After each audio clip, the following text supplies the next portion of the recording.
While the United States may be taking a different direction, the global trend of electing young politicians continues to grow. Today, it's not uncommon to see leaders under the age of 45 taking the helm of a nation's political structure.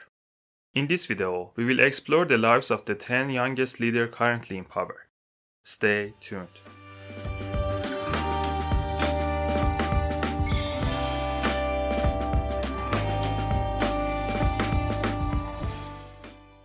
Number 10. Kim Jong Un. Kim Jong Un, the supreme leader of North Korea, has captured global attention. Officially, North Korean authorities state that he was born in January 1982, but South Korean intelligence officials believe he may be a year younger. As the son of Kim Jong-il, the former supreme leader of North Korea, he succeeded his father after his passing in 2011. Though not the eldest son, in 2010, Kim was appointed as the vice chairman of the Central Military Commission, positioning him as his father's likely successor. In the context of North Korea's totalitarian regime, Kim wields absolute power. He holds the title of General Secretary of the Workers' Party of Korea and Supreme Commander of the Korean People's Army. As of now, he faces minimal threats or challenges, maintaining a firm grip on power by suppressing any dissent. His position seems secure unless unexpected circumstances arise. Number 9. Irakli Garibashvili. Irakli Garibashvili, the Prime Minister of Georgia, was born in June 1982 and assumed office in 2021. He had previously held position of Prime Minister in 2013 at the age of 31, but resigned in 2015 shortly before a parliamentary election. His party, Georgian Dream Democratic Georgia, with a social democratic ideology, has won the last 3 parliamentary and last 2 presidential elections. Established in 2012, the party is considered center-left. Garibashvili has also served as the Minister of Internal Affairs and Minister of Defense in past years. Despite some of his reform efforts, he generally leans conservative. According to polls, he remained one of the most popular figures in Georgia, and his party has a strong chance of retaining power after the next year's election. Number 8. Mohammad Idris Deby Itno. Mohammad Deby currently holds the position of transitional president in Chad.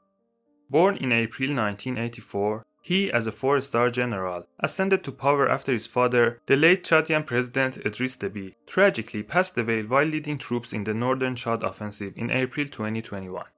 Following his father's death at the hand of the Front for Change and Concord in Chad, the military dissolved the elected government and National Assembly, appointing a transitional military council led by Mohammad to govern the nation. While this process contradicts the Chad constitution, France, Chad's former colonial power, has defended it as necessary due to the exceptional circumstances resulting from the rebellion. Despite ongoing challenges with rebels and the suppression of pro-democracy protests, Mohammad Deby has garnered significant support in the West.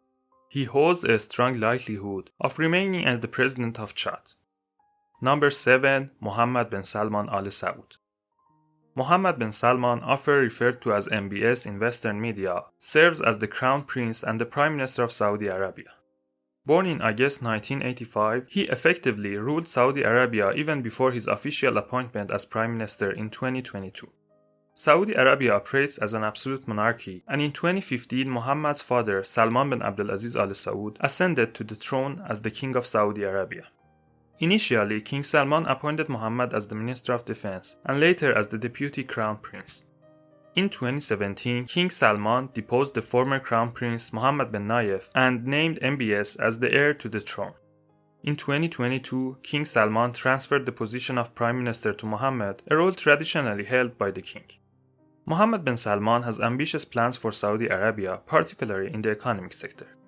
However, he faces severe scrutiny for his human rights record, including allegation of involvement in the assassination of Jamal Khashoggi and Saudi intervention in the Yemeni civil war. After the mass arrest of Saudi princes in the 2017 purge, it appears that he is unlikely to face effective challenges in the future, positioning him for an eventual ascent to the throne as the King of Saudi Arabia. Number 6. Gabriel Borich. Gabriel Borich currently serves as the President of Chile. Born in February 1986, his journey to the presidency is marked by his role as a student leader while studying law at the University of Chile. In 2011, he became the president of the University of Chile Student Federation, orchestrating numerous student protests. In 2013, at the age of 27, Borich participated in parliamentary election as an independent candidate, which he won. He later founded the Social Convergence, a left-wing anti-neoliberalist party, and joined the Broad Front coalition. Amidst nationwide protests over increased public transport fares in 2019, Borich played a crucial role in negotiating an agreement that led to a constitutional referendum. In 2021, he became a presidential candidate from Apruebo Dignidad and won the presidential election in 2022 at the age of 35, becoming the youngest ever president of Chile. Gabriel Borich is a progressive left-wing politician known for advocating human rights and supporting the LGBT community. According to the Chilean constitution, the current president cannot seek immediate re-election, so Borich's presidency will conclude in 2026 with the possibility of a return in 2030. Number 5. Jakov Milatovic. Jakov Milatovic serves as the president of Montenegro. Born in December 1986, he brings a wealth of economic experience to the table, having worked in the banking sector and even at the European Bank for Reconstruction and Development. His role as the Minister of Economic Development from 2022 was marked by significant achievement. Milatovic, along with the Finance Minister Milo Djukanovic, presented and executed the Europe Now Economic Reform Program, designed to increase the minimum wage, reduce taxes and social contributions, attract foreign investments, and expedite Montenegro's integration into the European Union. This program garnered strong support from the public, leading Milatovic and Spajic to establish a party bearing the program's name Europe Now. The party, rooted in liberal and pro-European ideologies, is considered a centrist force. Since its inception, Europe Now has consistently emerged victorious in elections. In the 2023 presidential election, Milatovic ran as the candidate for Europe Now and secured the presidency at the age of 36. In Montenegro, the presidency carries a term of 5 years, renewable once, ensuring his presence in office until at least 2028 with potential for re-election. Number 4. Gaetano Troina. Gaetano Troina holds the esteemed position of Captain Regent in the San Marino. Born in February 1987, he joined the Grand and General Council, San Marino's parliamentary body, in 2019. In October 2023, he assumed the role of Captain Regent alongside Filippo Tamanini. The system of dual heads of state is rooted in the traditions of the Roman Republic, akin to the councils of ancient Rome. In San Marino, Captain Regent serves for 6 months. Number 3. Milojko Spajic. Milojko Spajic, the Prime Minister of Montenegro, was born in September 1987. You may recall his role in the Europe Now party described earlier. Notably, Spajic originally intended to run as the presidential candidate for the Europe Now party in the 2023 presidential election. However, his candidacy faced disqualification due to his dual citizenship of Serbia and Montenegro. Later that year, Spajic assumed the leadership of the Europe Now electoral list in the parliamentary election, which emerged victorious and led to his appointment as the Prime Minister of Montenegro. Number 2. Daniel Roy Gilchrist Noboa Azin. Daniel Noboa is the president-elect of Ecuador, born in November 1987. As the son of Alvaro Noboa, a prominent figure who unsuccessfully ran for the Ecuadorian presidency 5 times and owns the Noboa Group, known for its involvement in the banana industry, Daniel initially worked in his father's company. However, politics ran deep in the family, motivating him to enter the political arena. In 2021, Daniel was elected to the National Assembly. Following the initiation of impeachment proceedings against President Guillermo Lasso in 2023, Lasso dissolved the National Assembly, scheduling a snap general election for August 2023.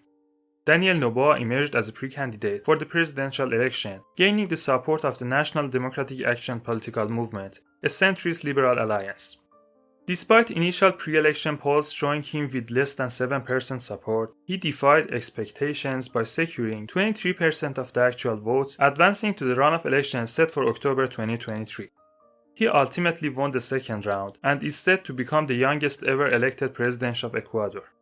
His political ideology encompasses both centrist and center-right views, and he officially assumed the presidency in the late 2023. Number 1. Ibrahim Traore. Ibrahim Traore serves as the interim president of Burkina Faso. Born in 1988, he hails from a military background, joining the Burkina Faso army in 2009 and gradually rising through the ranks, achieving the rank of captain in 2020. He also served as a member of the United Nations Peacekeeping Force during the Mali War for a few years before returning to Burkina Faso. In January 2022, a coup occurred in Burkina Faso, leading to the interim presidency of Paul-Henri Sandaogo Damiba.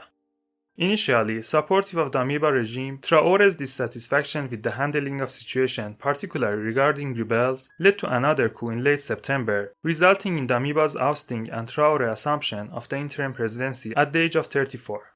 Initially pledging to hold democratic elections in July 2024, he later revised the timeline, citing the need to first address insurgency issues and improve security. Traore is allegedly associated with Russia and maintaining connection with the Russian mercenary organization Wagner Group. In this video, we have covered the 10 youngest world leaders currently in office. If you found this content informative, please like it and subscribe to my channel. I'd love to hear from you, so feel free to share your thoughts, comments, and any idea for future topics in the comment section. Thank you for joining, and I look forward to seeing you in my next video.